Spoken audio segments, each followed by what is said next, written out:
Hi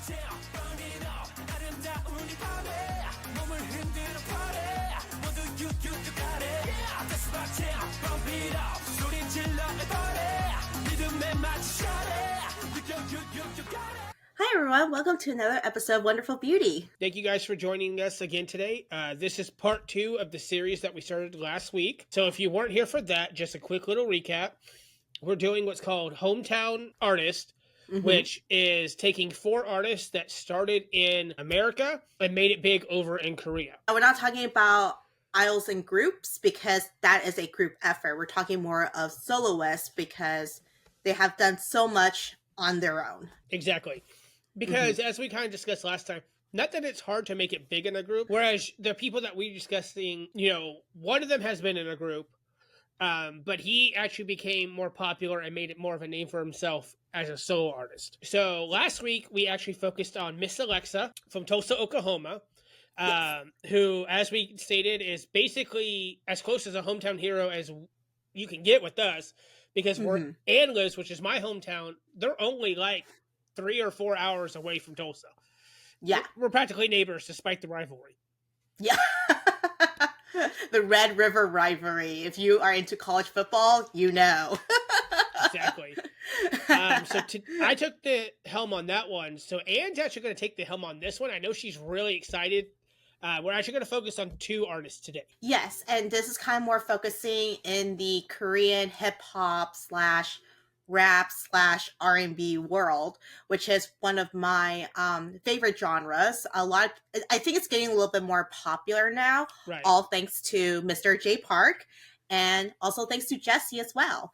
J Park, he's from Seattle, Washington, and Jessi was born in Queens, New York. It's a long-winded story of how they got to where they are right now and how big of an influence they are, just not in the K-pop world, because that's like a big generalization of the music, but just Korean hip-hop in general. And luckily I was able to rein Anne in just a little bit, because this alone almost ended up being 6 or 7 episodes.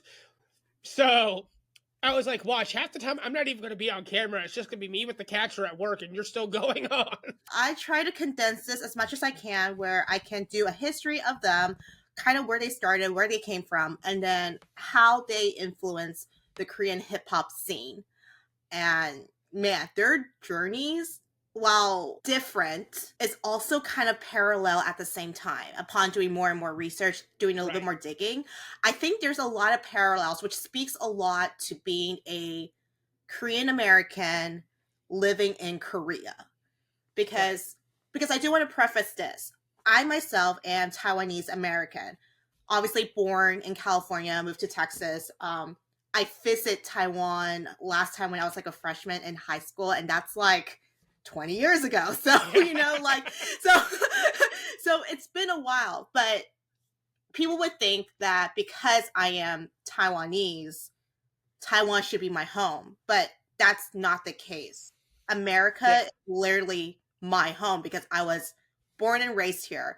Going to Taiwan is a culture shock for me. Like, obviously when I grew up now as an adult, I totally understand it's not a culture shock anymore. But being, 14, 15 years old, going to a foreign country, right? I cannot get used to the fact that you literally, the urinals are not like, like toilets. They're literally in the ground. Like, you can't get used to that. You can't get used to the fact of money. Public transportation, at least here in DFW, is not as big as it is in Asia. So learning how to use a public transportation there, super weird. Using the subway, being whatever ethnicity American, when you go back to your quote-unquote home country, right, where your parents are from, grandparents are from, you're going to get a culture shock. It's not going to be what it's like in America. It's just something that to think about as these, Korean Americans becoming idols, moving to Korea. So there's a lot of parallels to that.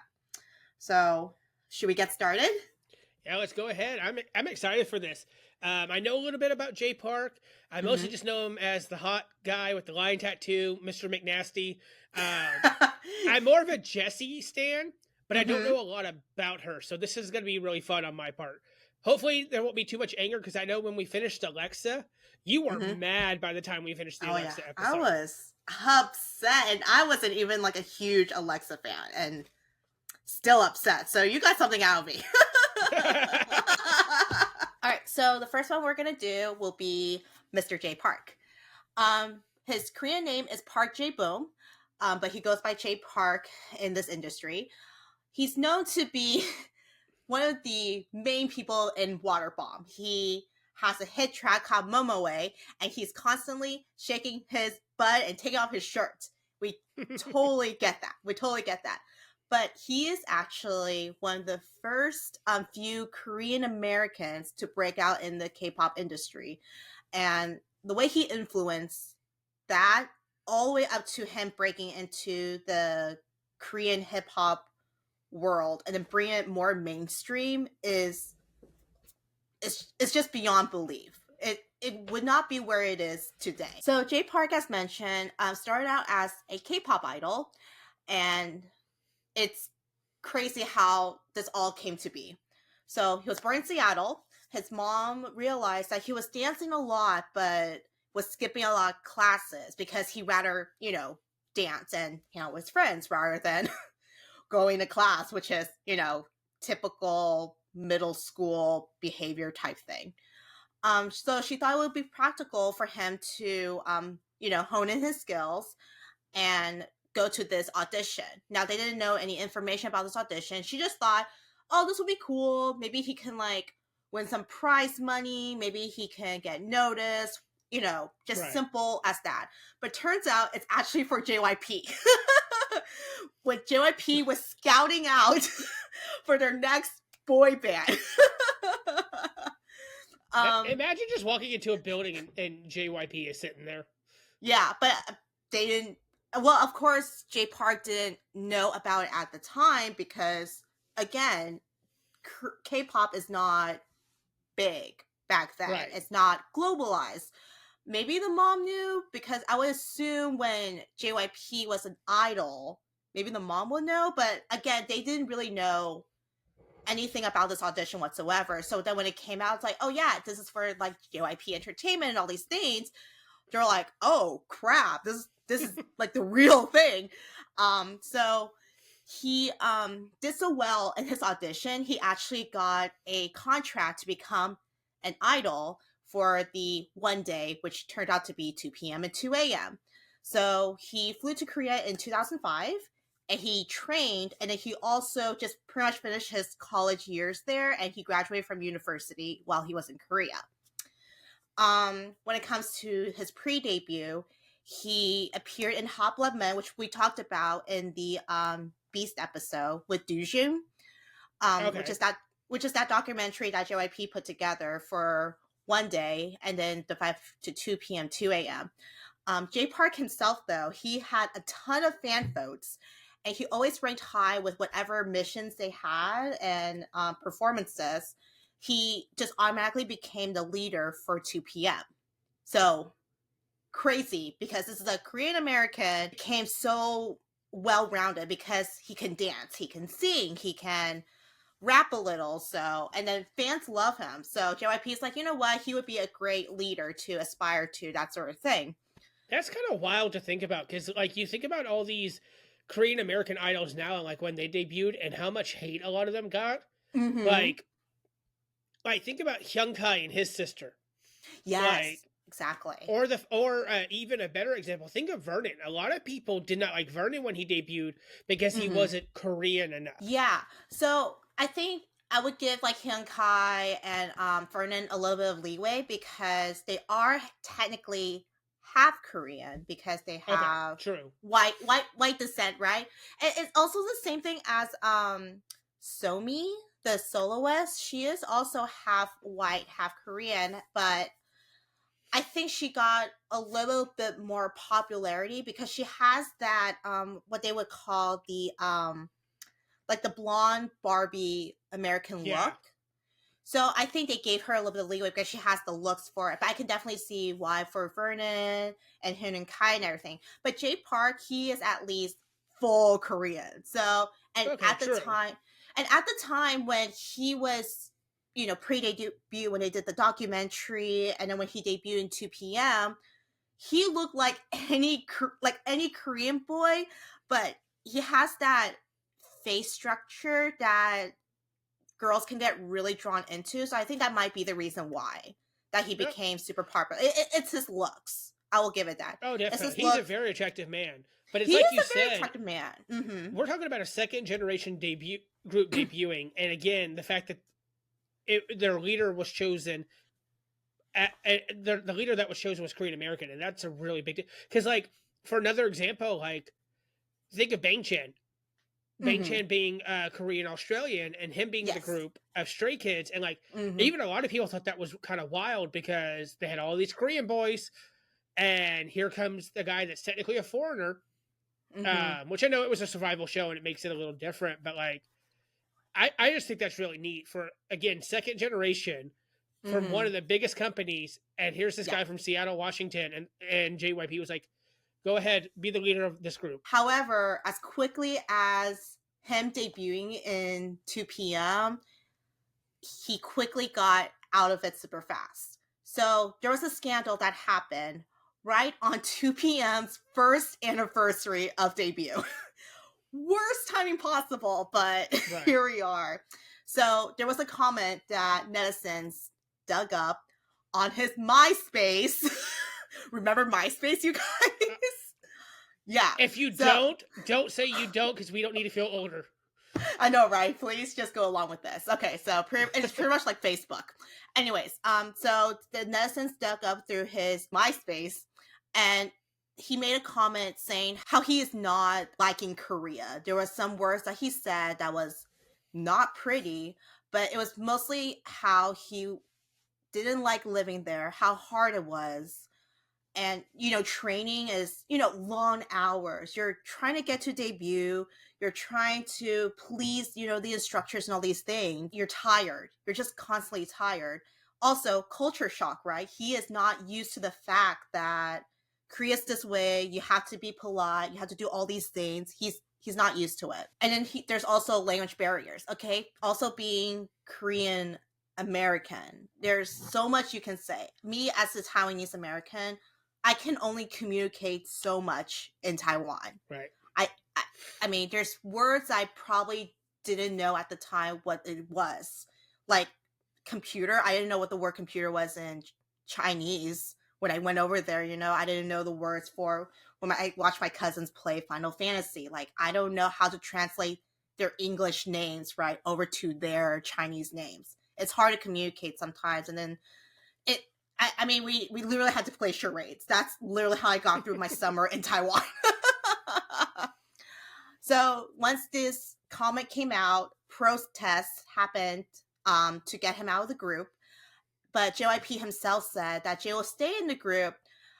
But within the next day, Jay Park himself went to this fan cafe, which is like it's like their olden days of Weverse, where they can go online Oh, and okay. they make posts. Like Oh Weverse my and god, Bubble. I feel so old saying fan cafe. I'm not had to explain what a fan cafe is. She's getting hives from the stress of being old. I know, right? I'm just like, oh no, wait. There's the difference between second gen and now. But anyways, but Jay Park himself went on his fan cafe, the 2PM fan cafe, and announced that he is leaving the group to hopefully, calm down the situation, and he's just gonna go back to Seattle and just let it be, let it settle. Maybe things Okay. will turn out for the better, and the remaining 6 members of 2PM can continue on. So it's pretty much like Wonho, leaving. I was just about to bring that up. So it's very much Wonho, very much this is my problem. I don't want it to affect And my it's not their members. problem. They should not be faulted for this. Like, this is their anniversary, like our anniversary. Like, we should not, dwell on my past mistakes. But he also did apologize for that. But he did say, like, I was young back then. I was a trainee. I was stressed. I'm tired. I don't understand the culture. I can't understand the language. There's all these barriers that he can't surpass, even though he's trying to as much as he could. But Right. funnily enough, when he left, K netizens were like, oh my god, we have mistranslated that MySpace comment. We took it out of context. And they were like begging for him to come back. And it's crazy that how quickly they switch, because the culture today for us is that once an idol is canceled, they're canceled. They can never ever come back. Yeah. But netizens back then were like, oh, we made a mistake. We mistranslated. We took it out of context. We should know he is Korean American. He should have, like, he was frustrated, all these things. We should have put ourselves in his shoes. So now they're like begging for him to come back. But then, sadly, in 2010, so this would be about 2-ish years later from their debut, so 1 year later from his departure, JYP revealed that J Park's contract has been terminated due to a separate incident that they never revealed, and I don't want to dwell into it either because there's lots of fan theories for that, but I should not speculate because you never know what it could be. Since they pretty much terminated his contract, 2PM just went ahead, released their second mini album, I believe, or their first album. I forgot what it was, but they just pretty much moved on without J Park. They had to re-record the album they came out without J Park because they were ready to release it, but then when the scandal happened, they had to re-record everything. But on March 15, 2010, so a couple months later after they released that second mini album, whatever it was, J Park opened his first ever YouTube channel, which has since then, he deleted it because, he got super famous. Don't need to go back to that. And he only released a video of him covering B.O.B's Nothing on You. It was so viral that it garnered 2 million views under 24 hours. Which is wild. Which is big back then because, YouTube back then was still the Wild Wild West, kind of, like the moment you hit like probably 500,000, you're like, I'm famous. I've done it, So it kind of shows that how people were waiting for J Park to kind of come back, but, it doesn't have to be back with 2PM. Just him doing something because he did have a passion for dancing and singing. We saw it on stage when he was with 2PM. We saw it when he was in like different variety shows. So it's like kind of like, oh, he is still active, but not super active in the K-pop world. Right. Since he released that song or the cover of that song in Korea, because the Korean netizens were so waiting for J Park to come back, the original track with Bruno Mars actually gained $300,000 in sales. That's impressive. Yeah, because J Park has covered it. And then in June of that same year, B.O.B actually released a new version of Nothing on You featuring J Park, but only in Korea. So they replaced Bruno Mars with J Park, who is... I don't think there's a lot of people who could say they did that. Yeah, you can't say that, especially with Bruno Mars. Bruno Mars was getting big back then too, I think. I think this was like the height of his career, so... Yeah, because that would have been before he was on the halftime show? I think so. I think it was before he went on... Yeah, I think it was, because it would be 2010. When was he in the halftime show? Yeah, so it has to be 2014. So yeah, so this is the height of Bruno Mars' career. He was getting super popular, and then here is this random Korean dude replacing his vocal track, you know what I'm saying? So, but I'm going to show you his cover of Nothing on You, which has been re-uploaded by a fan. All right, I'm kind of excited for this because I'm actually not the biggest Bruno Mars fan. Like, I like some of his older stuff, but like this new stuff with like, I'm so over Apathy. I'm not a fan of his song with Lady Gaga. So I love Apathy. But you can kind of see this was literally recorded in probably on his MacBook in his bathroom, which is hilarious. But it also kind of shows that like he literally just has been home. He hasn't been doing anything since he left Korea after leaving 2PM. He's in his signature white shirt, which everyone has known him from. And when you can see why. watch, yeah, you know why. But when you watch this video and you listen to him, you can understand why he would be one of the top K-pop idols. If he continues that road with 2PM, you're going to hear his vocals and you're going to be like, this is not the J Park I know right now. You're going to be so shocked. Yeah, you're going to be so shocked.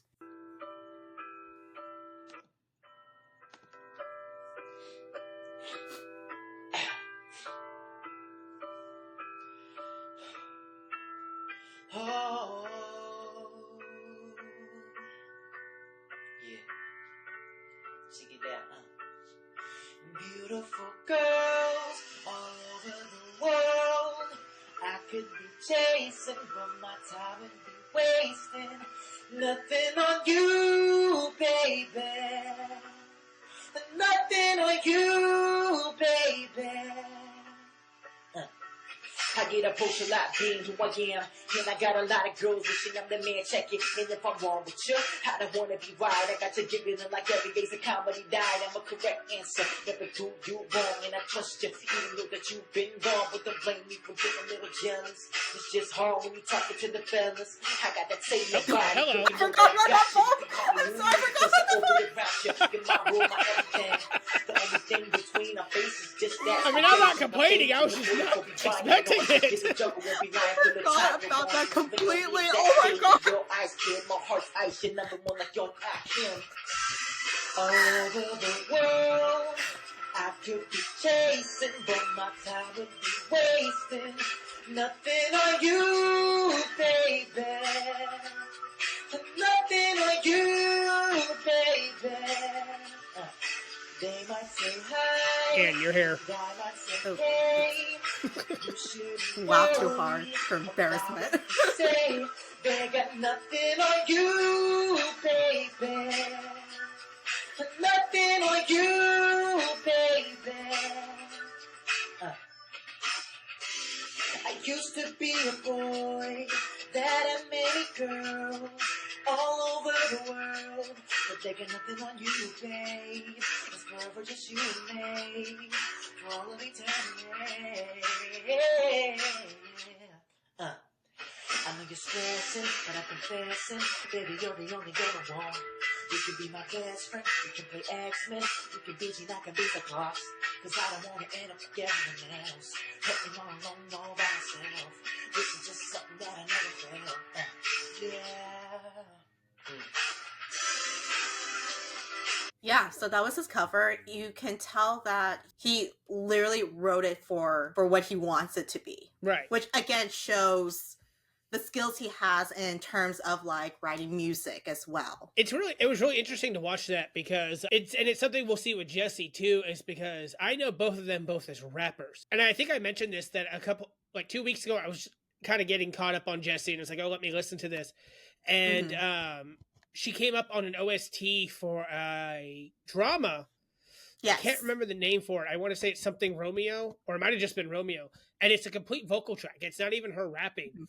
And like for a moment I had to like pull up YouTube Music and be like, wait, what am I listening to? And it was, sure enough, it was her. I know the closest thing that I know Jay Park from for a vocal track is Momoe, which technically is a vocal track, but that's a completely different skill right there. Like that was really good. Yeah, you can tell there's definitely that JYP training that has been kind of instilled in him because they give out, so many classes, right? For rapping, for singing, for dancing, whatever it needs to create this idol group. Honestly, him being in 2PM, he doesn't rap as much. He's actually more of a vocalist in that group than a rapper, which is wild to think about because now he's a huge rapper. He's a hip hop artist, he's constantly tearing his shirt over these things, but then you see him as an idol in 2PM, you're like, wow, it could not be more different. And for him to hit those high notes too is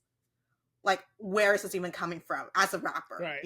That'll be interesting to watch whenever you get to show me your 2PM episode. Yeah, I know. I'm definitely going to have to include the one with Jay Park in it because then you're going to be like, whoa. It'll also be interesting just to see them in general because I know more of the newer stuff because I literally got introduced to them through their album Must. Actually, no, that's a lie. I got introduced to them through What's Wrong with Secretary Kim because your bias isn't it. Yeah, that's right. That is right. Yeah. Actually, hold on. Since we're talking about Jay Park, give me a second. Oh, okay. I'm going to regret this. What am I regretting? Oh. All right, so I actually have a bottle of Jay Park soju here. Don't do it! No!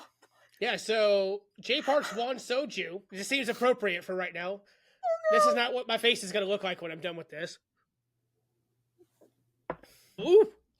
I Oh, actually forgot I no. had that in my refrigerator until just now. So also, while he's in the US, other than making that YouTube channel and doing covers and all that fun stuff, he also went back to his B-boy group, which was kind of formed and what he joined back when he was skipping school and everything. And they're called the Art of Movement, or we can shorten it down to AOM. They performed in different festivals.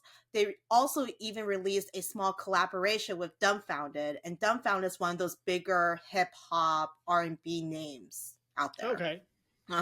He even had a LA-based entertainment company to represent him, which gave him a movie and an endorsement deal while he was still in the US. So he gained a little bit of like traction from it, and I think the LA-based entertainment company kind of took advantage of that because he's getting all this traction from YouTube. They're seeing that there's fans that are wanting him to come back. So whatever promos he was trying to do in America, they pretty much gave him a little bit of extra money while he's still there.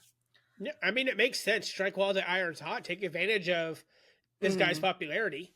Yeah, exactly. And I mean, with the views that he got from releasing that cover, massive. In June of 2010, so that same year in the summertime, Jay Park actually returned to South Korea, and it became the biggest and top trending topic just on that day. I'm talking like Twitter back in the day. He was #1 search and spotted.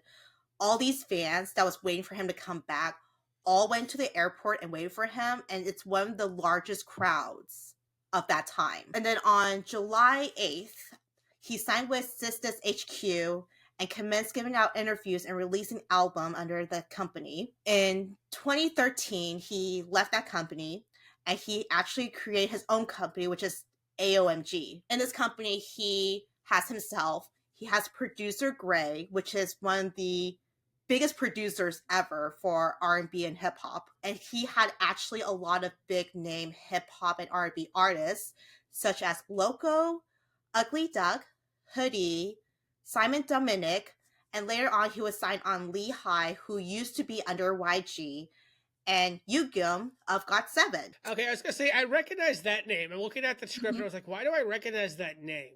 Yeah, it's Yugyeom, which is later on. Obviously, this was after, GOT7 got quote unquote disbanded. He even signed, this is totally random, and this is the reason why I know about this is because my husband brought this up. And I had to research about it to make sure he was speaking the truth, and it's the truth. He signed the Korean Sabi, the UFC fighter, Chan Sung-jun. Kind of totally random that you have all these R&B artists and hip hop artists, and now you got a UFC fighter. Like, what are you gonna do with this UFC fighter, Jay Park? I need to know. It actually sounds very on brand from him, from the Jay Park that I know.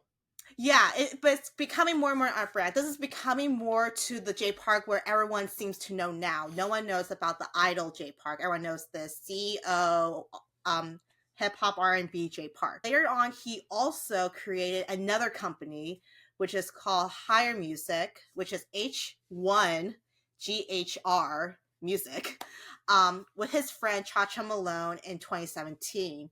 And it had Sick K and PH1. But in 2021, he announced that he's actually stepping down as CEO for both of those companies. Obviously, okay, they're still just as big. They're still housing all these wonderful big name R&B and hip hop artists. The great thing about the companies he created is that obviously hip hop was not that big.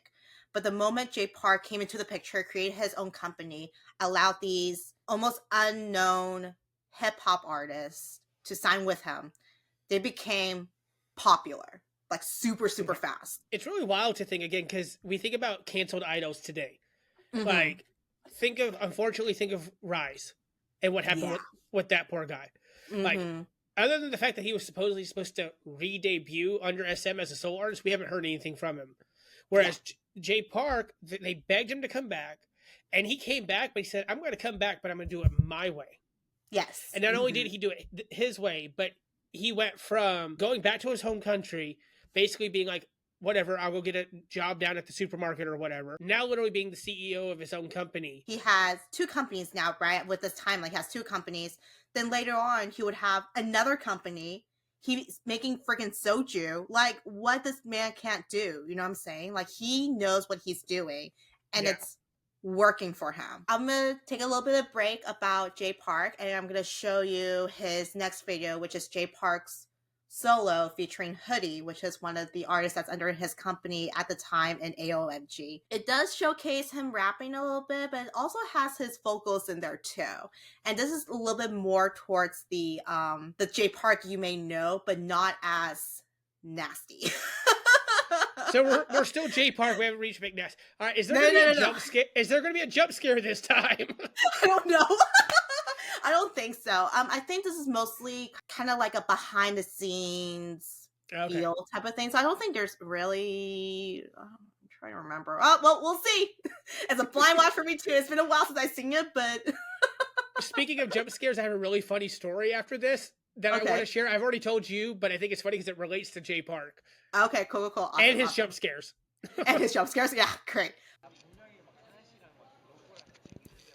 Look how young he was. Golly. So young. Look how tiny he was. I know. He was still scrawny. He's not like buffed up or anything yet.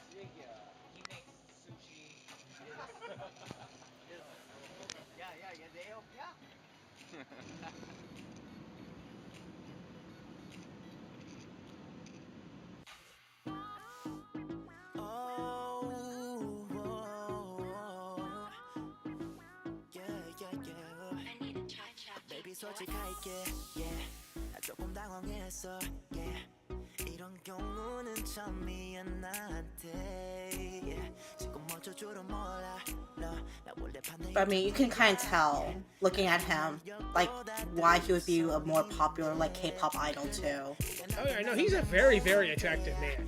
Mm-hmm. I think I literally knew him more from his looks than him as an actual idol before I started listening to him. Yeah.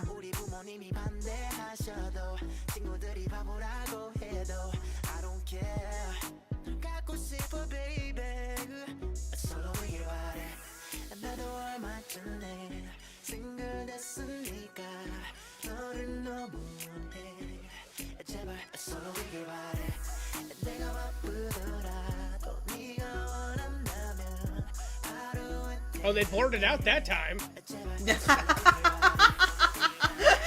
Not for you today, sir. It's okay, we still got Jessi coming up, and she shows plenty. Right?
That little scene with the phone just gave me vibes of Eyes on You with June and the girl in the car. Oh yeah, right, exactly.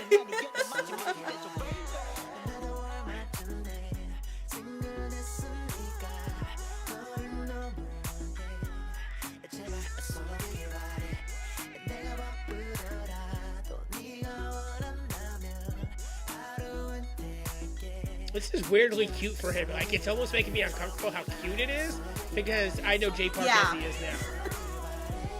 Right, exactly. Yeah, he didn't go as hard in this song, in my opinion, you know, right? He's still kind of that idol feel type thing, but has his own spin to it as well, because obviously he wrote the song himself and everything, yeah. But this is like one of my favorite songs by him that's not like it goes hardcore like Momoe, you know? This is like a more cute little vibe, driving down the highway at the middle of the night, having your feels or whatever type thing. Oh yeah, definitely. I mean, you know me, I love some versatility in idols. Yeah, and this clearly shows it, of course. So that was Jay Park's solo. So definitely different from what everyone knows him from, you know? Right. Having, you know, half naked girls dancing around him. He's rapping hardcore and everything. This is a more chill vibe. It really was. It was, like I said, it was just kind of weird because, again, I know Momoe, I know McNasty, and then here he is crushing on some girl, giving him little looks, and I'm like, stop it. I don't like this. Yeah, I don't like it. How dare.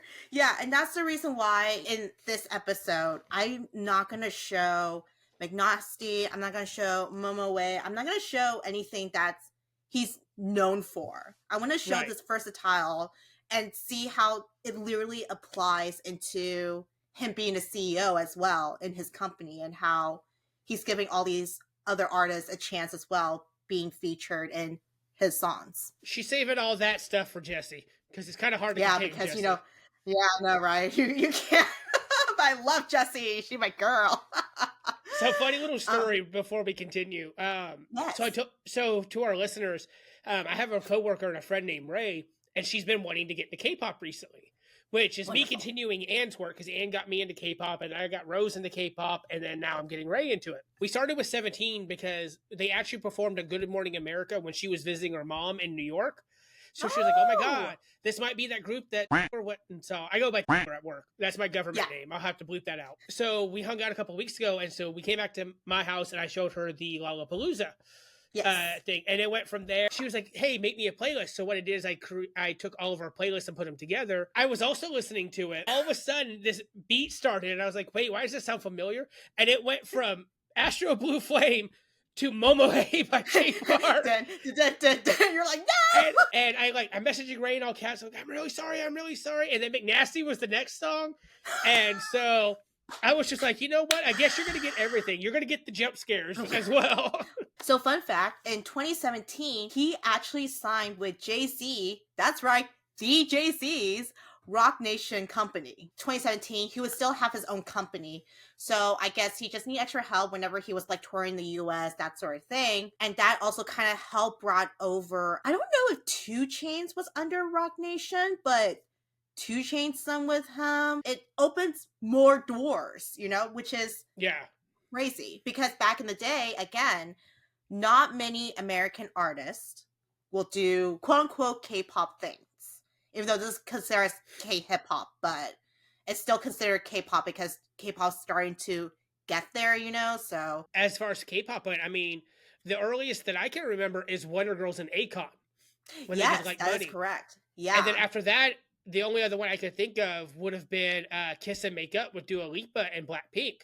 Yeah, and that's a huge gap in between from there, you know. Jay Park kind of bridging that as well, signing with Rock Nation. I think it's a great marketing strategy as well. Currently, since 2022, he formed a new company. So this will be the 3rd company Jay Park has formed. He can't be stopped. I'm just saying. He really can't. Yeah. So his 3rd company is called More Vision, and it houses Honey J and Holy Bane from Street Women Fighters. So they're just dancers. They just need some company to house them. That's pretty much it. He also had Jessi and Chunha, the solo artists. It's a much more smaller company as of right now. There's not many artists under it. So I'm assuming that maybe Jay Park is just kind of doing his own thing. Yeah. That sort of thing. But just look back, because he had AOMG have the biggest hip hop artist right now. Then he had Higher Music, also big artist. Now he has More Vision, which I'm sure eventually, once he keeps signing and he's putting more work into it, it's just going to bring more people in. Pretty much the history of Jay Park, what he has done as a artist and as a CEO. But what has he done in terms of like influencing the K-pop and hip-hop world?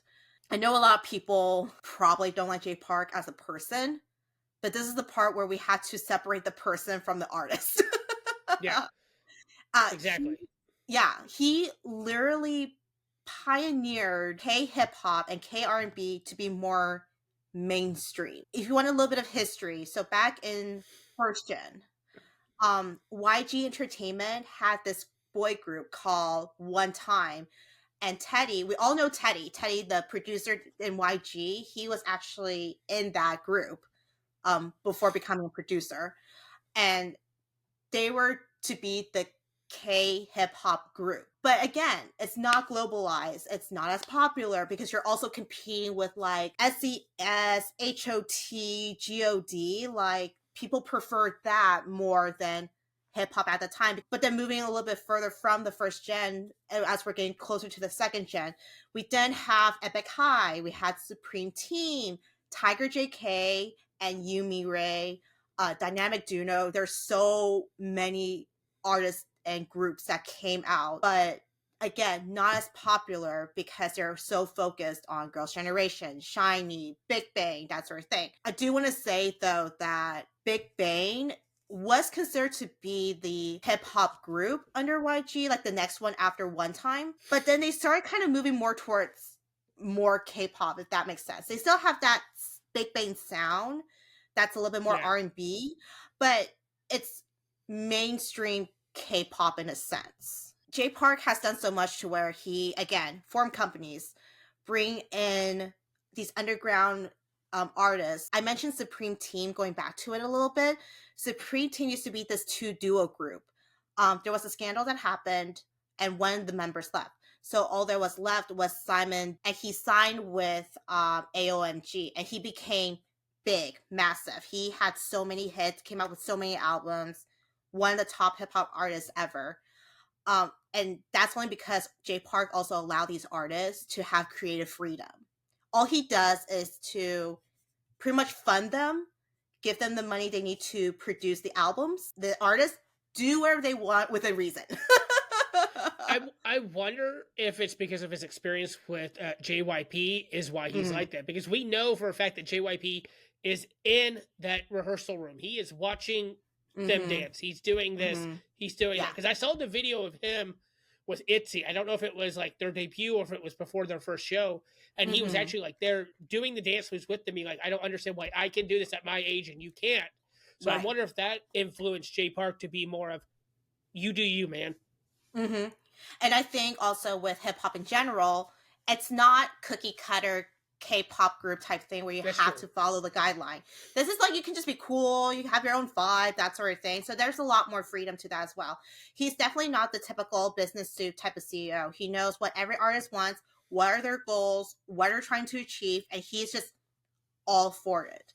He even built this company with friends. The Cha-Cha Malone in the Higher music, they have been friends like way back in Seattle, I believe. And he just pretty much brought Cha-Cha Malone over to start producing music for these artists as well. So many people have praised Jay Park. Not just the K-hip hop industry, it's also the K-pop idols that has also looked up to him. I mean, that's the reason why Yugum has signed with him. That's why Lehigh has signed with him, right? There's a reason why they signed with him. So a few examples. IU herself actually applauded his hustle, even to this day, because she's like, I'm getting tired. You're still hustling, creating more companies. You got a soju brand. Like, what are you doing? I'm over here like, I just want to act and I'm done. because think about it. Jay Park was born in 88 or 87. He's like 3 years older than us. Like, he's still hustling. He's not stopping. He's still Whereas going. Aiden and I are still recovering from Valentine's Day last I know, week. right? I'm just like, I'm tired, man. Tiger JK himself has mentioned in Eric Nam's show that he appreciates Jay Park for bringing hip hop back in terms of like making it more mainstream. Tiger JK himself had a terrible company, poor handling, could not promote in the way that Jay Park is able to do it right now. Even on his own, when he was with the Sisters HQ, he couldn't even do that for Tiger JK. So Tiger JK pretty much was commending him for making it more mainstream, making it more open, for getting more fans and all that sort of thing. Everyone has different opinions of Jay Park.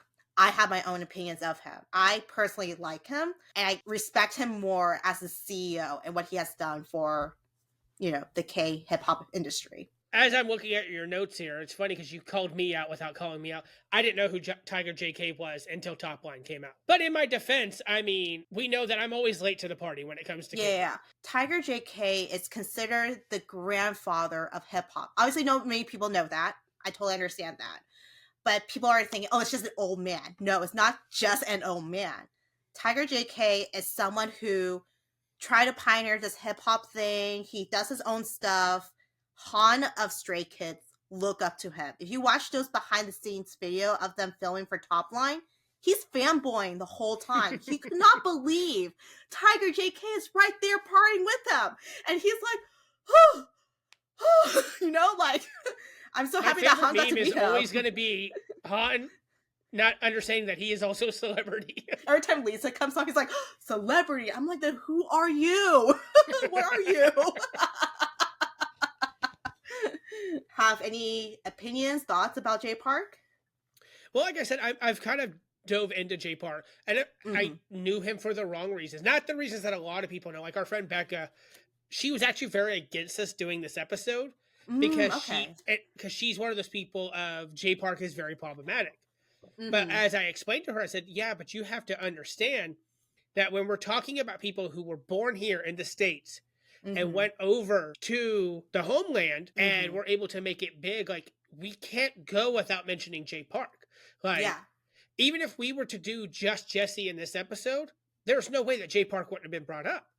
Yeah, exactly. And I knew that he had his own company and stuff, but like, I was not aware of how impressive this man's resume is.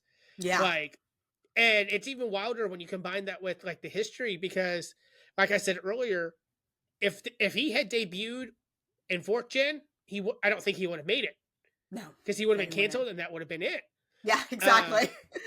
Again, going back to Woojin, not to dig salt in the wound, but Woojin originally was let go Stray Kids for a bullying scandal with Felix. Yeah. And then it turned into a whole bunch of SA allegations that were proved not true.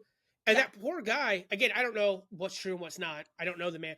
But I believe he's debuted 3 or 4 times now, and he's just not being able to make it because there is that stigma with his name. So for someone to go from getting canceled for a stupid MySpace post, which I don't even want to think about what I was doing in 2010 on MySpace. Oh, God, I don't want to know either. Not that either one of us were delinquents. No. Don't get us wrong.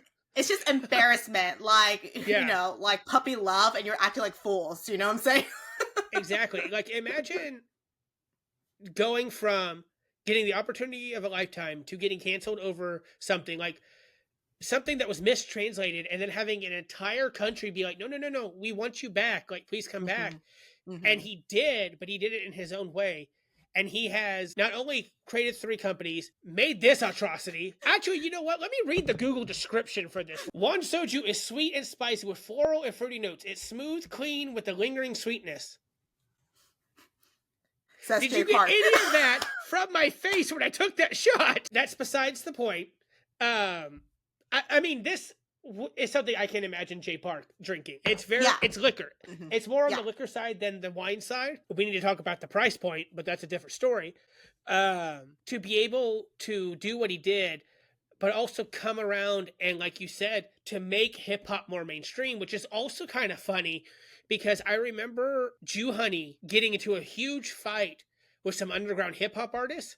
Because they were mad at him for selling out and joining a K-pop group. I don't know what the context is or anything. I've just seen the video where they're like cussing at him and stuff, and he just flips them off.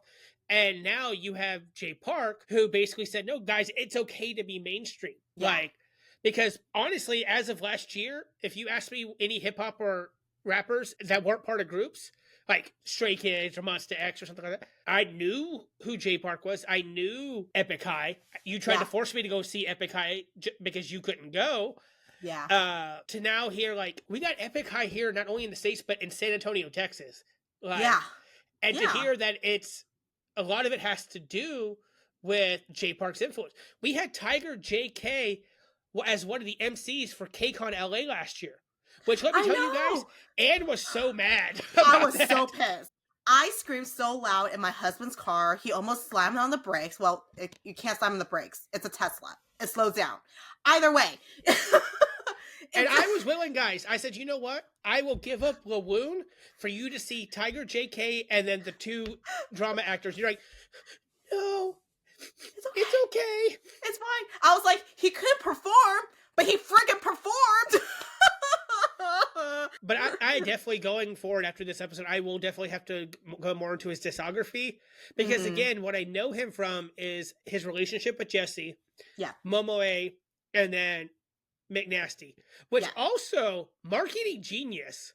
Yeah, really. This man this man opening at OnlyFans to promote McNasty and then not posting anything. Yeah, but people signed up for it. I bet it shot up and people were like, the freak is this?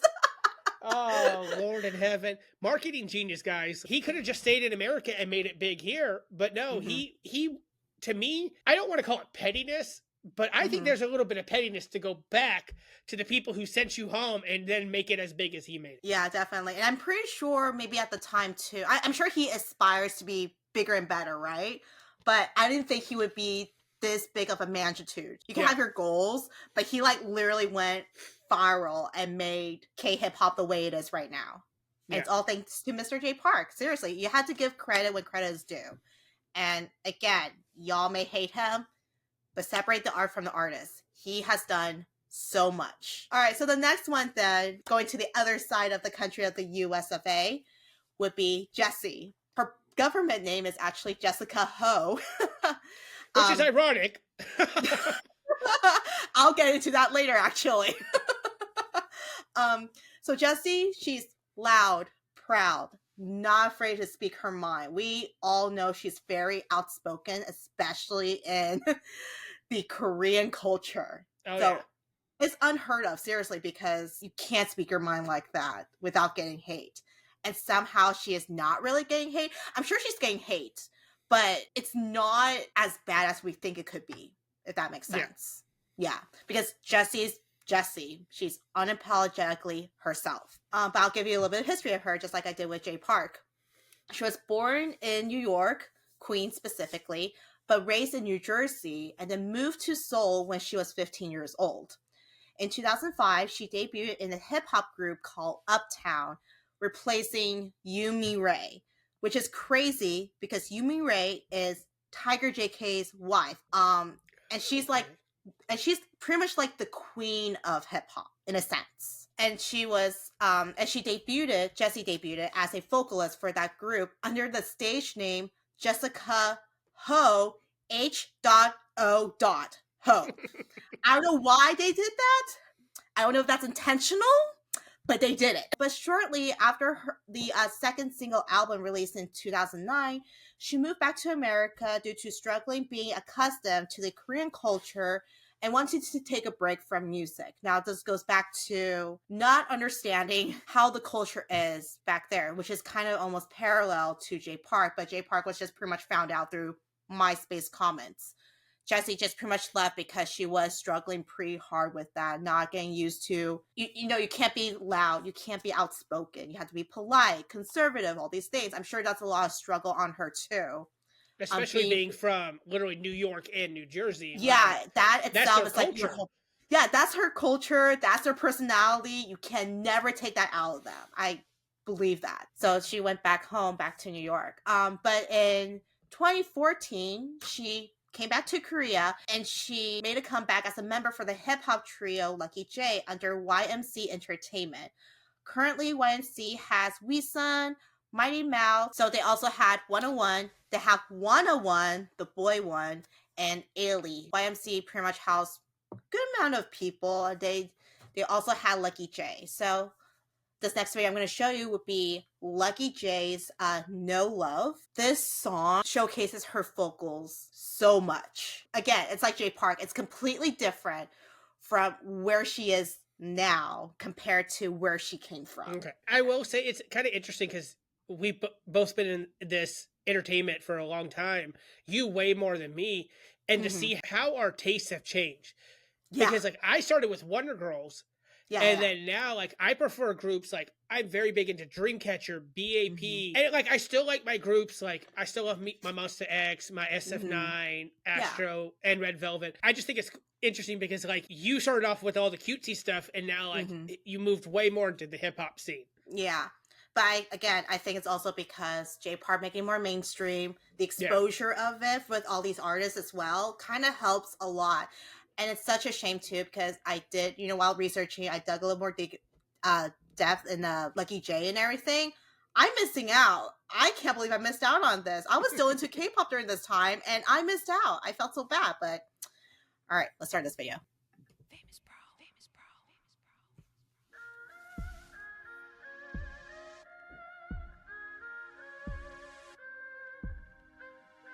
This is interesting, like Chinese sound in the beginning. I said that, and Chinese letters showed up on the top. Oh no, I think that's no, that's Korean. Oh, okay, it looks like the Chinese alphabet. Yeah. Well, hold on, was this Card before Card? I literally thought Card was the first co-ed group. No, it's actually not. I'll talk a little bit more history on that one later on after this video. Okay. But there's even one before them.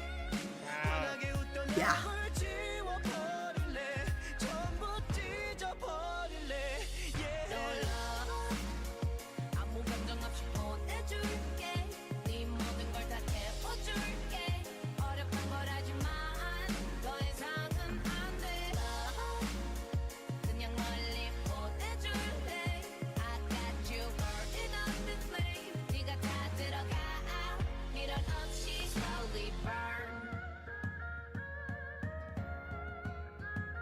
Slowly burn.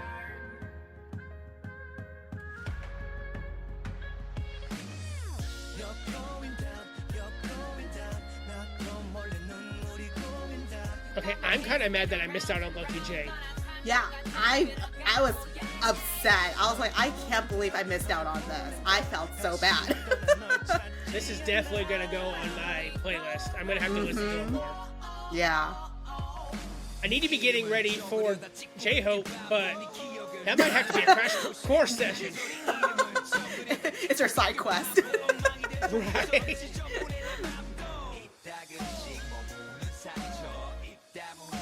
But this is also kind of like reminiscent of what we would have back in like the early 2000s, with the hip hop and R&B.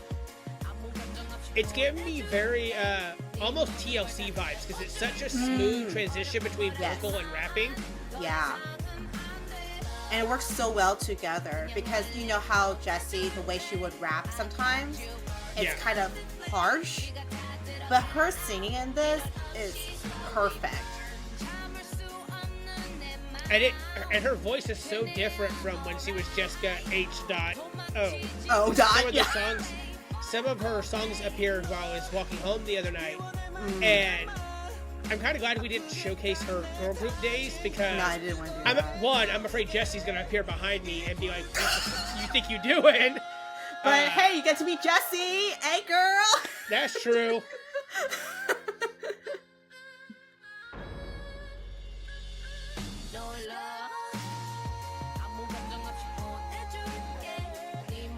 I'm gonna have to introduce this group to Roseanne. I think she'd like this. I think she'll love this too, honestly. Because she's been listening to a little more Jessi recently, and so I think she'd like this. Because this is very much her style. Because she's very much Tyler the Creator, Childish Gambino. Oh like, yes, that's exactly. Yeah, this almost has a reminiscence of that too.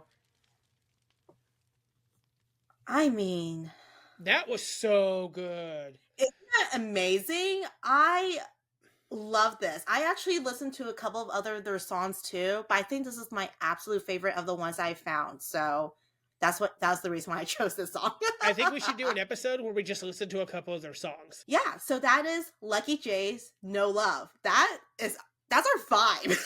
That is 100% of.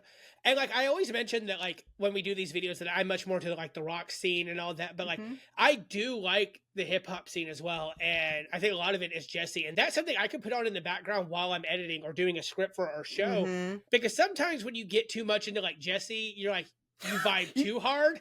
You dance along, you start Yeah. singing. Yeah.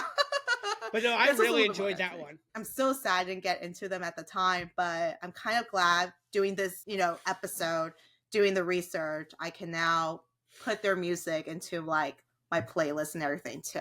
After the whole Lucky J thing, I didn't really say if they disbanded or not, but I assume they did disband.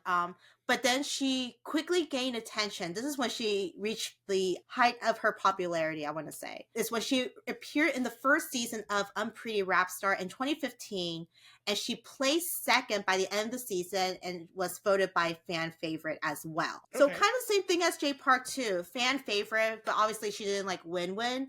I believe it was Cheetah, another female rapper, like underground rapper at the time. She is the one that won that whole season. Okay. Unpretty Rap Star, for those who don't know, it's just pretty much the female version of Show Me the Money.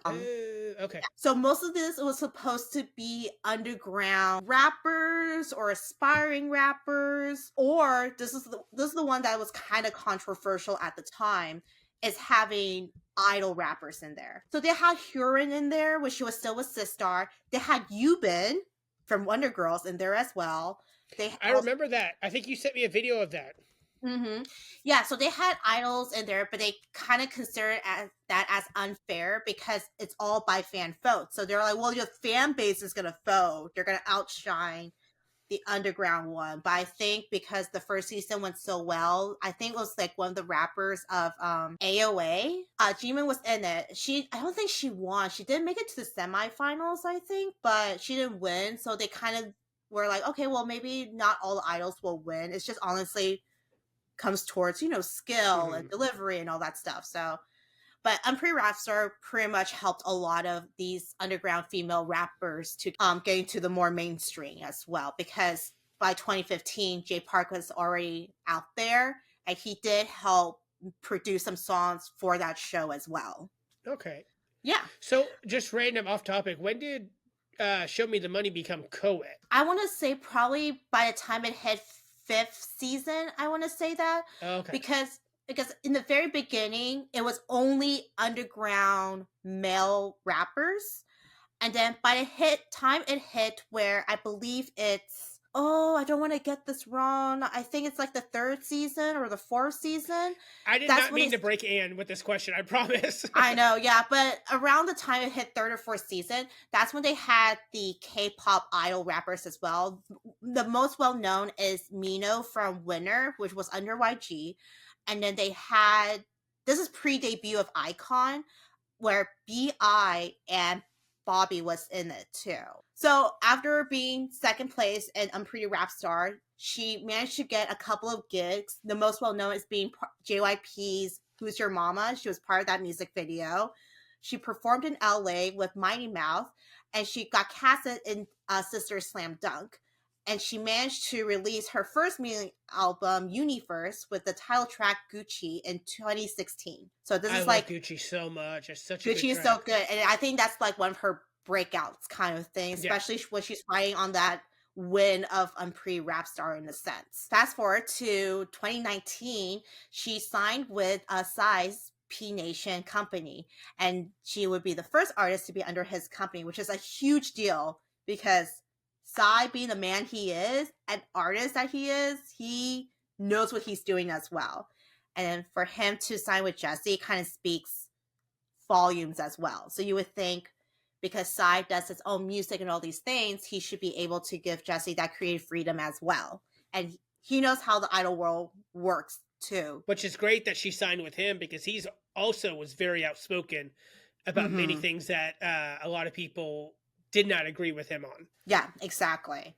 So I think Jessi fits so well under P Nation. During her contract under P Nation, Jessi received so many opportunities that she wasn't able to receive before, because now that she's under Psy's company, all these doors open super fast. In 2020, she came out with Jessi's Show Review, which is that interview show that she did on YouTube, where she interviews various celebrities. She joined the cast of UJ Sucks Hang Out With You with the Refund Sisters. That's pretty much where it came from. And she was also part of the main cast of Sixth Sense. So she literally became like one of those like variety show queens, you know. She was like in anything possible as a guest, as a main cast. That's more exposure for her. She put her name out there. She can be who she wants to be. Don't be apologetic for it. And people love that. They saw like the side of her that they're like, ooh, she's kind of pretty likable. So the next one will show Jessi's New Nana, which is the song that she released when she was under P Nation. I think garnered so much popularity.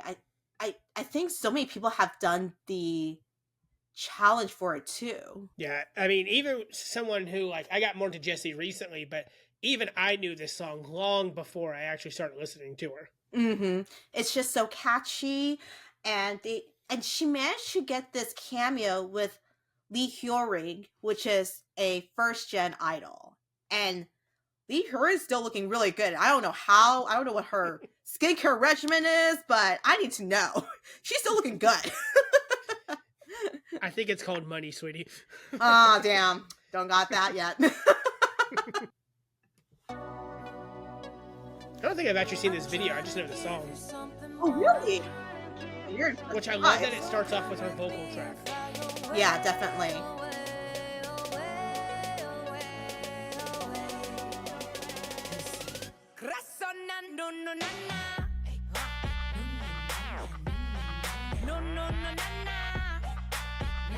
I lied. I recognize the El Camino. I've seen this video. Yeah. I think this that and the video headband. shows... I don't know why I remember the headband. It's like Mingy's puffer jacket in Eternal. Oh, yeah. Just random moments. I think this shows like just different sides of her, you know? Oh yeah.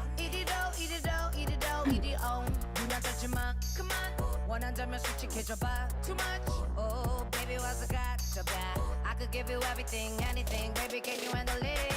More still don't give a what. Yep, I remember the car wash. Not for the reason you guys are thinking.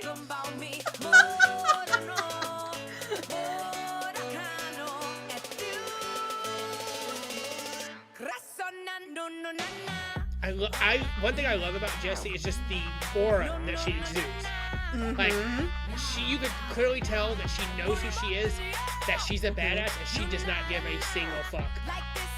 Oh yeah, definitely. And she just exudes so much confidence too. Oh yeah. Yeah. You know I got the keys to the lock. I'm by them in 눈치. I just do me. 날 보기 위해 들어 뒤꿈치. Wake up, looking fresh. She's a weird combination between super serious because she's so outspoken, but she's also so unserious at the same time. Yeah, I know. You can tell she's definitely having fun with this too. Oh yeah, definitely. Which I'm sure sometimes it's hard when you're acting in music videos when they tell you, you know, oh, you have to act like you're fighting. Oh, you have to act you're having fun, you know, like you have to get into that mode. I think she's just having a blast, just naturally having a blast this whole time. Well, to reference the last episode, we said the opposite about Alexa in her latest video, Under the Armor, where it looked like she was miserable. You can tell by the face.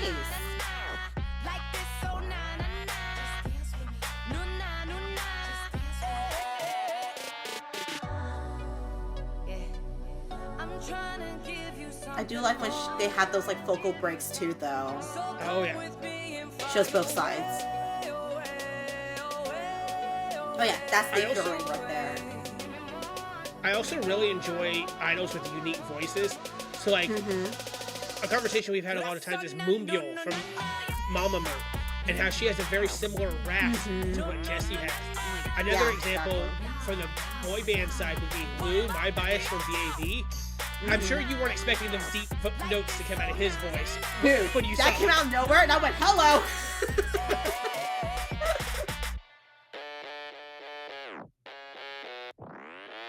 Oh, besties! Oh, it's She's so good. talented. She's so talented. She's just herself, which makes me like her even more. It's hard to find artists that are just themselves and having so much fun doing their job. You know what I'm saying? Yeah. I'm sure every idol is enjoying their job, but there's a difference. But you can tell that Jessi genuinely enjoys being able to do what she wants to do and not having to worry about idol image and culture shock, because At this point, we all know who Jessi was. Because she showcased it so much during Unpretty Rap Star, doing all these variety shows. Everyone's like, this is Jessi, and this is who she is. You can't change that. There's no way to shut her down. It is what it is. Now we're getting to kind of the sad side of Jessi's career. This is the part that's a little bit harder. In 2022, the Show to View, which is the show that she has, would come out and say they replaced her with Sumi, the ex-member of Wonder Girls, who is now a soloist, as their new host. That's the funny thing. Jessi herself didn't know that. So this is the one where things took a turn and she realizes how harsh the K-pop industry can be. Now I'm saying K-pop because that's generally the industry she's in right now, also being under P Nation. She didn't know about this until the news article came out about them replacing Jessi with Sumi. And she went on Instagram Live and she was like, I didn't know about this. This is news to me. Y'all are asking me why I left. I didn't know why I left. They literally just shoved me out. Yeah, Homegirl didn't even know that she did leave. Yeah, exactly. And what sucks even more is that she was on a health break during that time. She was taking a little bit of hiatus from making music. So obviously that means all the shows that she was in, which is mainly the Show to View, she took a break on that. But I guess the executives just went ahead and chose Sumi instead as a host. And it literally said Jessi's Show to View when I was researching this up. I don't know if they changed like Sumi's Show to View or not. That's what I was going to say. So like, I think it was last night. Well, no, 2 nights ago when I was making dinner, I told my Roku to play Jessi while I was getting ready. And of course, it didn't understand what I was saying. It just brought up a whole bunch of options. And one of them literally was Jessi with a red background, and it said Jessi's Show to View on it. So when you just announced this, I was like, wait. What do you mean Sunmi replaced her? I thought it was literally her show. Yeah, it's literally her show with her name on it. And yeah, I never followed up because I love Sumi. No hate to her, but it's not the same vibe because the way Jessi delivers these interviews with these idols, going back to the ATEEZ episode, the way she introduced the ATEEZ boys is hilarious. They literally had to beat Mingy down because he'd be looking at her boobs or whatever. I don't know. But Jessi later came out to say that, don't hate on her. It's not her fault. They're just doing the thing that they needed to do to keep the show going. They're actually best friends. Just support her, pretty much is what Jessi said. But it also kind of, I'm sure, gave Jessi that shock of, I cannot rest. Because if I rest, I'm going to lose my job. Yeah. So you have to constantly grind, which is kind of the worst for, mental health reasons and all that stuff. And on top of that, her contract with P Nation was set to expire, but they were in discussions of extending it, but decided to part ways due to creative differences, as Jessi would come out to say. While people may think that it's because Psy and Jessi have beef, it's definitely not that.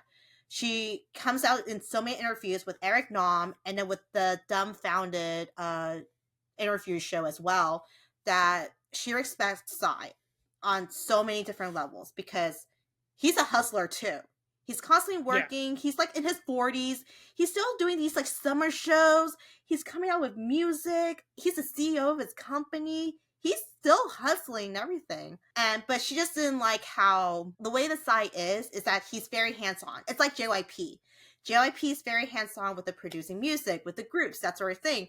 Psy was also very hands-on with Jessi's music, Hyuna and Dawn's music at the time as well. There may be a little bit creative freedom, but I'm sure Psy was trying to make it where her music became more mainstream, which explains why Nunu Nana became super popular, Type of X, all these stuff, they became so popular because I'm sure Psy had a hand on it. There's no hate in it whatsoever, but there's a little bit of that mainstream feel to it. Oh yeah, I mean, you can feel the difference between Lucky J's song and then Nunu Nana. While they do both showcase her as a rapper and a vocalist, they're in two completely different aspects because, and again, even though Jessi's clearly a rapper with P Nation, there's very much a more poppy sound to it. Yeah, definitely. And that's why, everyone's doing these challenges. We're constantly listening to that music. It's so repetitive. It's so, so good. But again, she has no beef with Psy. She doesn't hate him. There's just creative differences. She wants to be herself. She wants to have more control over it, which I totally get. And Psy, thankfully, was more supportive with that. He was like, you gotta do what you gotta do, you know, do your own thing, girl, rule this world, that sort of thing. And she's just so glad to have that opportunity to be under his company, being that first artist under his company. So there's no hate whatsoever. They just agreed upon this will not work out musically. After she left P Nation, she actually went off to sign with Jay Park's More Vision in April of 2023. And that's when she released her single Gum, which is TJ's favorite song. So we're going to play it next. Yes. Let's go. I told her, guys, I said, I'm adding Gum to this list. There's nothing you can do about it. But luckily, she didn't just let me win. Luckily, she didn't just let me win, but Anne was also like, well, it makes sense. It's kind of one of her most popular songs, especially with the challenge that went on. Yeah, and I believe it's her recent one and probably her only... I'll get to that later. Let's just watch Gum. I want to vibe. Oh, yeah. Guys, let me just tell you now, if you've not heard this song has no business being as good as it is. But I could literally, if the kiddo was awake, they would run into the room and say the exact same thing to me. Not that I think the child should be listening to Jessi, but that's a different story. Too late.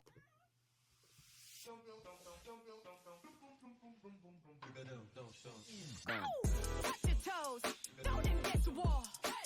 Do your dance, undone, take it off. Lose your breath, go ahead, take it off. Now make it clap, so now she rocks your now take it. Gum, gum, gum, gum, gum, gum, gum, gum, gum, gum. You know what I think about it? I never watched this music video. I just added her music on because it was so good. This song has no business being this good. And it's only 30 seconds in. I know, really.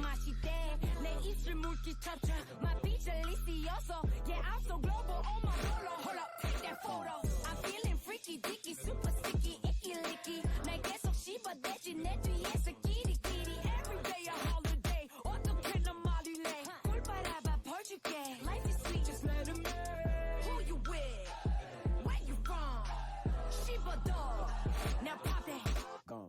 Touch your toes. Throw them against the wall. Do your dance. Undone, take it off. Lose your breath. Go ahead, take it off. Now make it clap. So now she rocks your now take it. Gum, gum, gum, gum, gum, gum, gum, gum, gum, gum, gum, gum, gum. Now piece that. Gum, gum, gum, gum, gum, gum, gum, gum, gum, gum, yum, yum, yum. Now piece that. Tear it up. Even up, blow it up, sugar rush. Now do that bubble gum.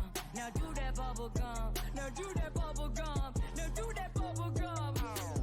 Run it back, boy. You know you want it bad. All of this and all of that. 가끔 봤을 뿐인데 이 자식들 다 재미돼. 썩기 좋아서 쭉쭉 my booty booty.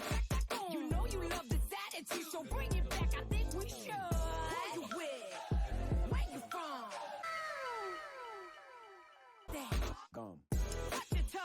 Oh, that was Kevin's first cameo. And he left.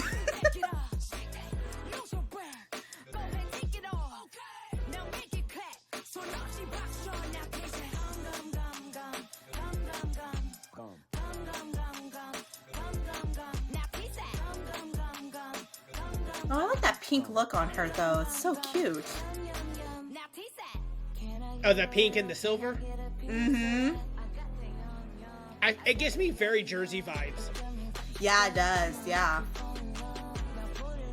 This, I don't know what part of the song you would call this, but when it changes all of a sudden and slows down is so good. Yeah.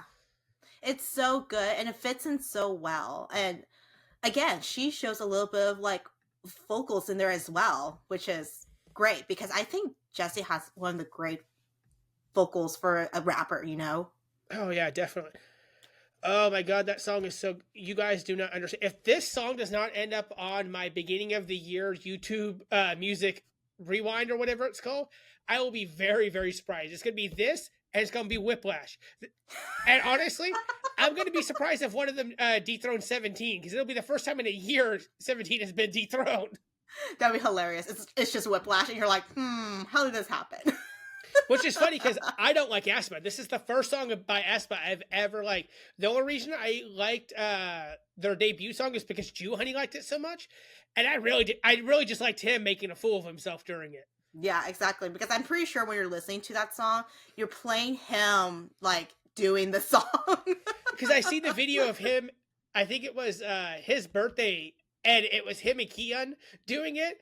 And poor I am is just sitting there on the radio show going, "Please stop. This is embarrassing." I know, right? He's like having that little brother syndrome, looking at his older brothers, going, "Why am I here? Let me out of here!" That is actually, sadly, the only single she released under J Park's company. And that's her most recent release, from what I believe. In January 31st, 2024, so a year ago, it was announced that they mutually agreed to terminate her contract.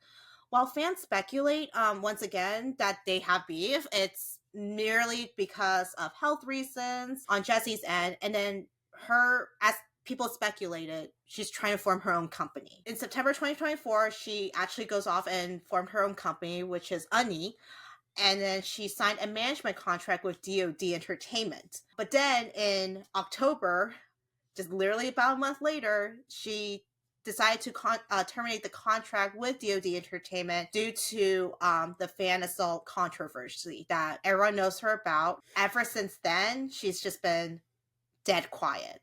Like, she opened up the label. I saw her open up the Instagram page and everything. And if you looked at it, it's just literally like promo photos of her looking, like a badass and everything, looking like a girl boss. But there has been no update since. She hasn't updated her Instagram either, from what I believe. I don't know if I imagine it or not, but I'm pretty sure I saw her update her Instagram story. But I could be wrong. Like, maybe I just dreamed it, but she hasn't updated like actual official Instagram posts since that whole fan assault thing. So that was horrible. I saw the video, and we say this a lot of times, but like the fact that she received so much backlash online from K netizens for it when she was literally the one who was attacked. Don't even get me started. It's very hard, and it's hard to also see how Jessi herself, as we said, is from New York, New Jersey, right? She is very outspoken. She stays true to herself. She always speaks her mind. But this is the one thing she can't really speak her mind, because she can say all she wants. Because she did come out with a statement and everything saying what happened on her side of the story, right? And even police brought her in to do some interrogation for about 6 hours, I believe is how long the interrogation was. 4 or 6 hours. It's that long. And they released her. She was obviously cleared of these, but she can't be so outspoken for this, because this is the Korean way. This is their culture. This is the media. That's just how it works. I really do hope she comes back soon, because I do miss her. I would love to see what she can do under her own label. I'm sure there's endless opportunities, but we just gotta have to wait and see. But yeah, so Jessi has done so much for the Korean hip-hop industry as a female rapper. But when it comes to K-hip-hop rappers that are female, it's much less than K-hip-hop male rappers. And most of these are underground. And again, you don't know any of these female rappers unless they showed up on Unpretty Rap Star. It's so unheard of for female rappers to come up with an album in the same Excalibur as like J Park producing all these male rappers as well. Yeah. You have Cheetah. I don't know if she released any albums, but she's a great rapper. She was underground too.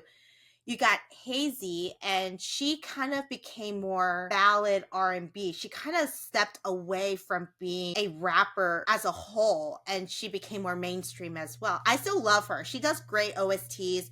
She did a great song that Suga from BTS has produced. While Jessi did become a little bit mainstream, I would want to say that she's not completely mainstream. Psy did kind of have a hand in making it more mainstream, but you can still see that it has that Jessi touch as well. Oh yeah, definitely. And definitely, she's just herself. That's all I can say. She doesn't sugarcoat anything. She speaks her mind. She's so open, which most Korean people cannot comprehend, because we all know the running joke in the K-pop world, right, is that people have done some plastic surgery.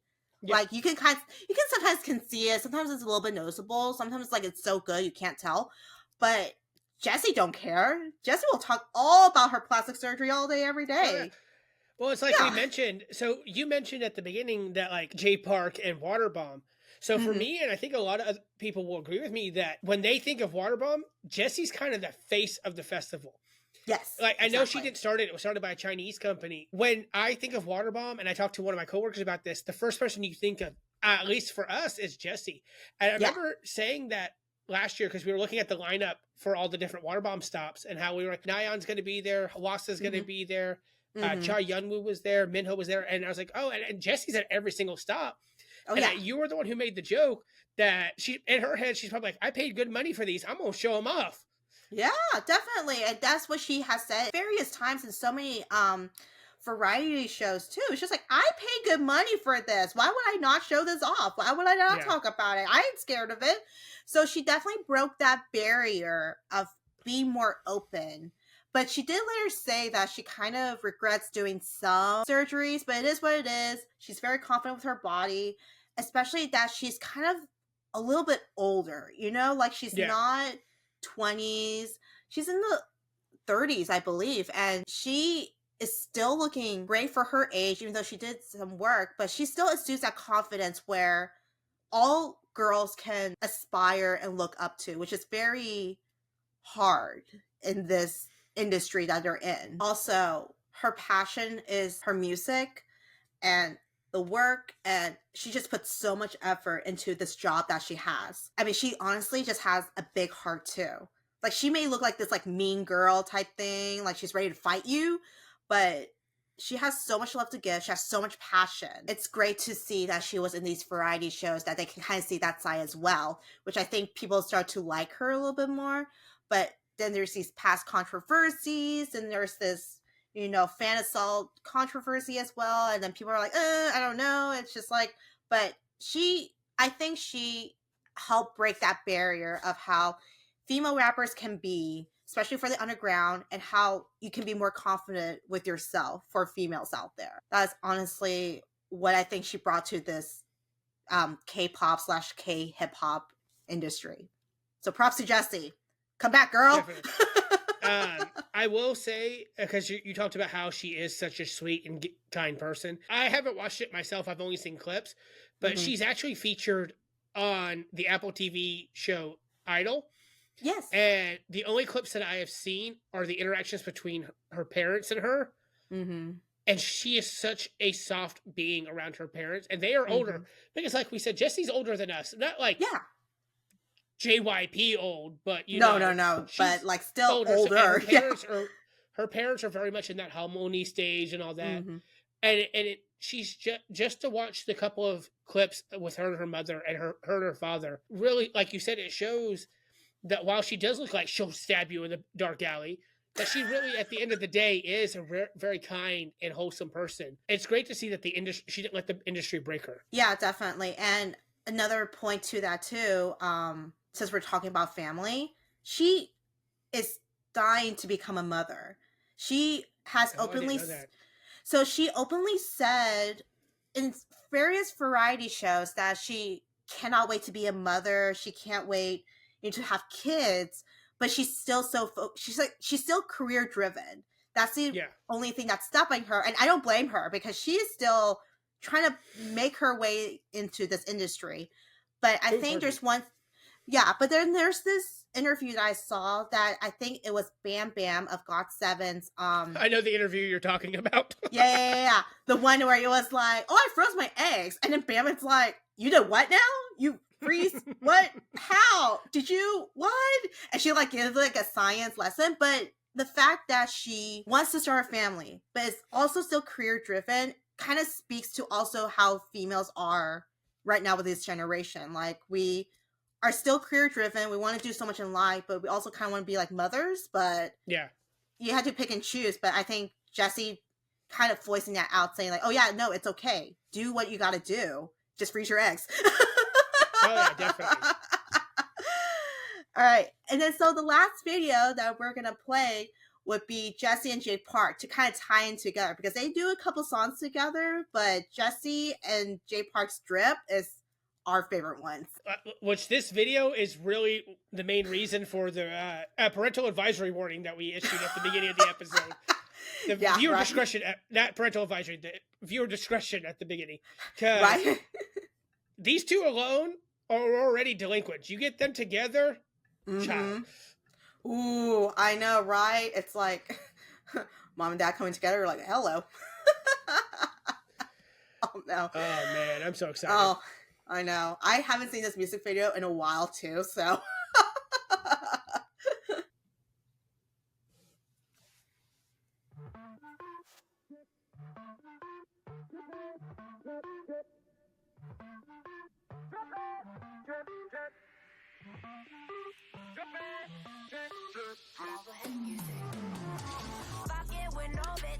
I forgot that's the opening line to this song.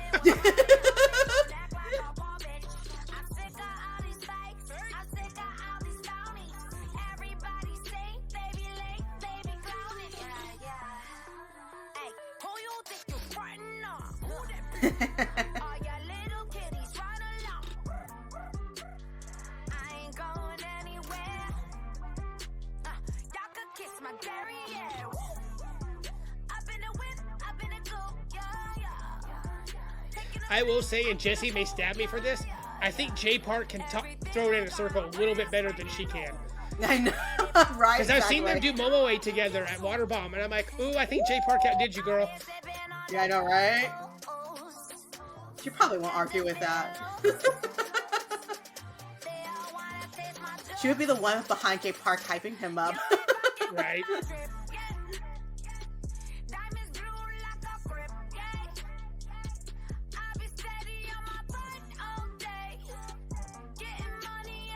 I know she was in P Nation during this time, but honestly, this is not as mainstream. So I guess I probably didn't have a touch on this one. Yeah, this seems very much more her and J Park style. Yeah, definitely.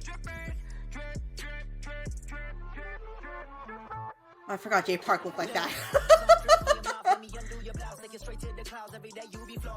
This is definitely not the J Park we saw in Solo. No. Total Especially because you got his 180. infamous lion tattoo peeking out. Yeah.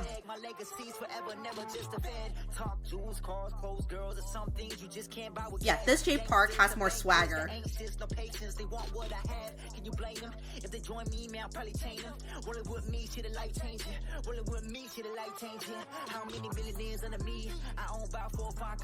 Damn, look at him put his resume out there. Literally.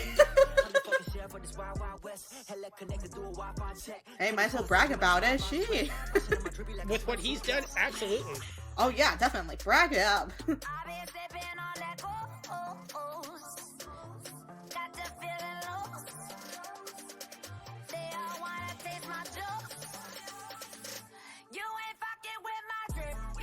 I do like Jessi with shorter hair though.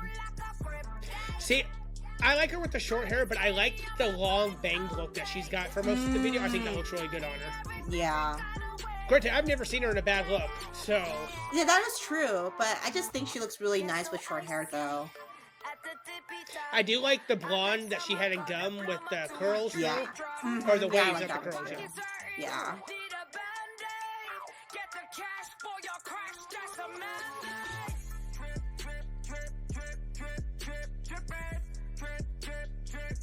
I like how Jay was was vibing so much harder than she was.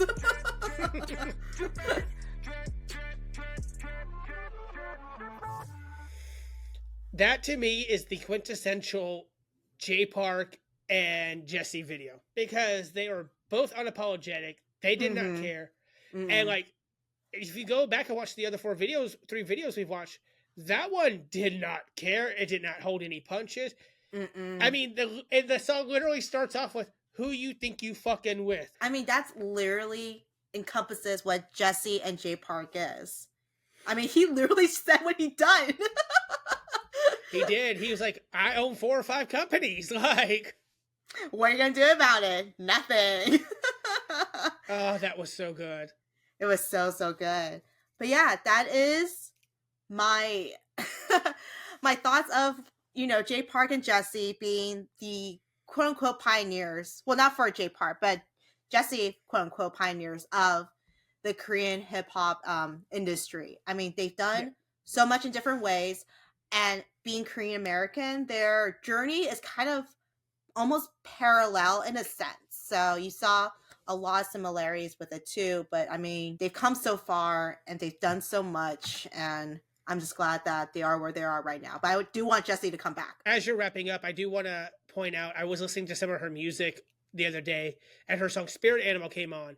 And I think that these two lyrics in this song completely summarize exactly what you just said. Really about her and Jay Park both. But shout out to New Jersey. They knew me mad early.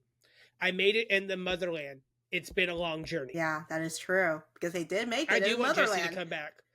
Yeah. I definitely want Jessi to come back. Jay Park, I'm definitely going to start listening to him more. But I hope we get more from her, because I don't want that controversy that she wasn't even at fault for to be what ended her career. Yeah, which would be a huge shame, because she does have a lot of potential.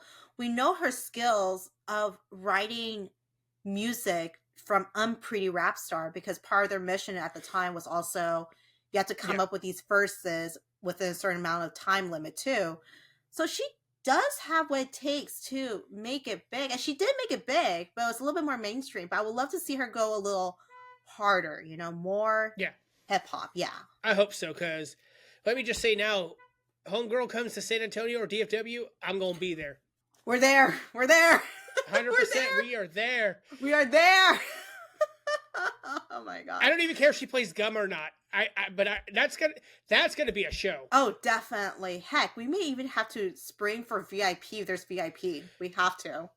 I really want to say, because like, as we've made the analysis before, Anne's more of the docile friend. I'm more of the, friend that she calls upon to, fix situations she's not comfortable in.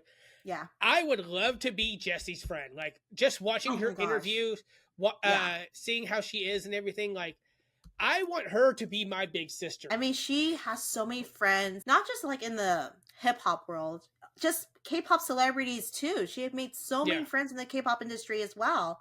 And it speaks volumes, because if you line up all the friends she's made, it's a variety of idols and celebrities, and they all like Jessi. So obviously there's something about her that makes her so likable. She's so cool. I mean, Jay Park's cool too, but I think Jay Park has a swagger about him, but Jessi has a charismatic quality to her that I think outshines Jay just a little bit. But I could also be biased, because I was already a Jessi stan when I went into this. That is true. Whereas me, I think I would rather be I'd rather be Jay Park's friend though, because I've seen what he's gone through, see through his journey. So I kind of already know all of this too. Whereas Jessi, I'm a huge fan, but I still had to do so much research to learn about her. And it's a wild ride for both of them though. Seriously. Starting from the US of A all the way up to South Korea. Hopefully we'll get more from both of them.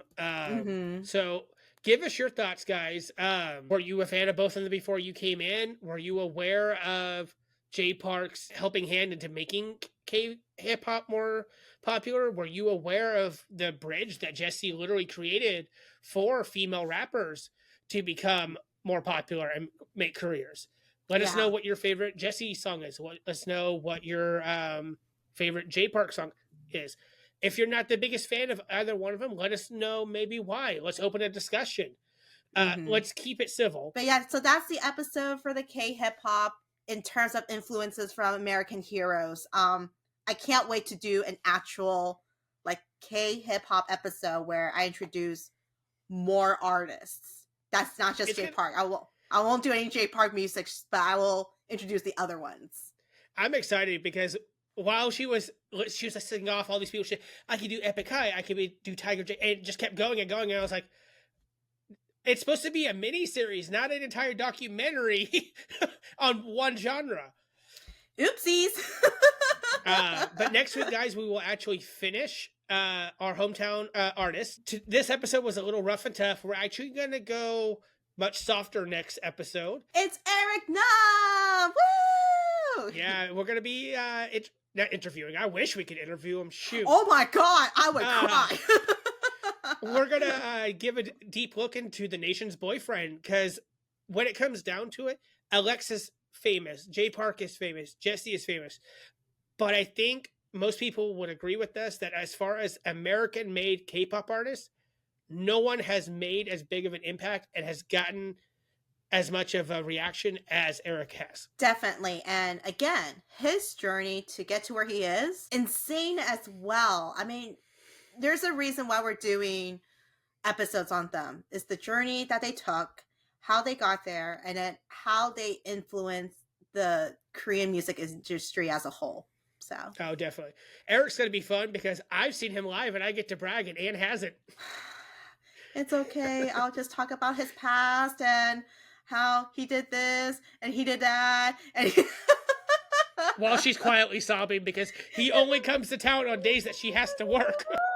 How dare he? I need to talk to Eric Nam's tour management. There we go. I'm pretty sure it's his brother who does it. All right. So I'm going to write to him. And I'm gonna... All right. So that is another episode of Wonderful Beauty. Hope y'all enjoy it. Stream Momoe. Oh, yeah. You can't leave this episode or not go listen to Momoe. You gotta. But be warned, it is Momoe. It's okay. We love Momoe. Oh, we love Momoe. Hey, bye. All right. Bye, guys. 흥건해진 밤이 분위기를 봐 우리뿐인 party 걸리적거리는 윗도린 다리에 이 본능은 설레 나란 보는 설레 Let's get down with me 이거는 내꺼 맘대로 막 봐 with it 난 흥이 좋지 실수들이 오늘 밤에서 평생 네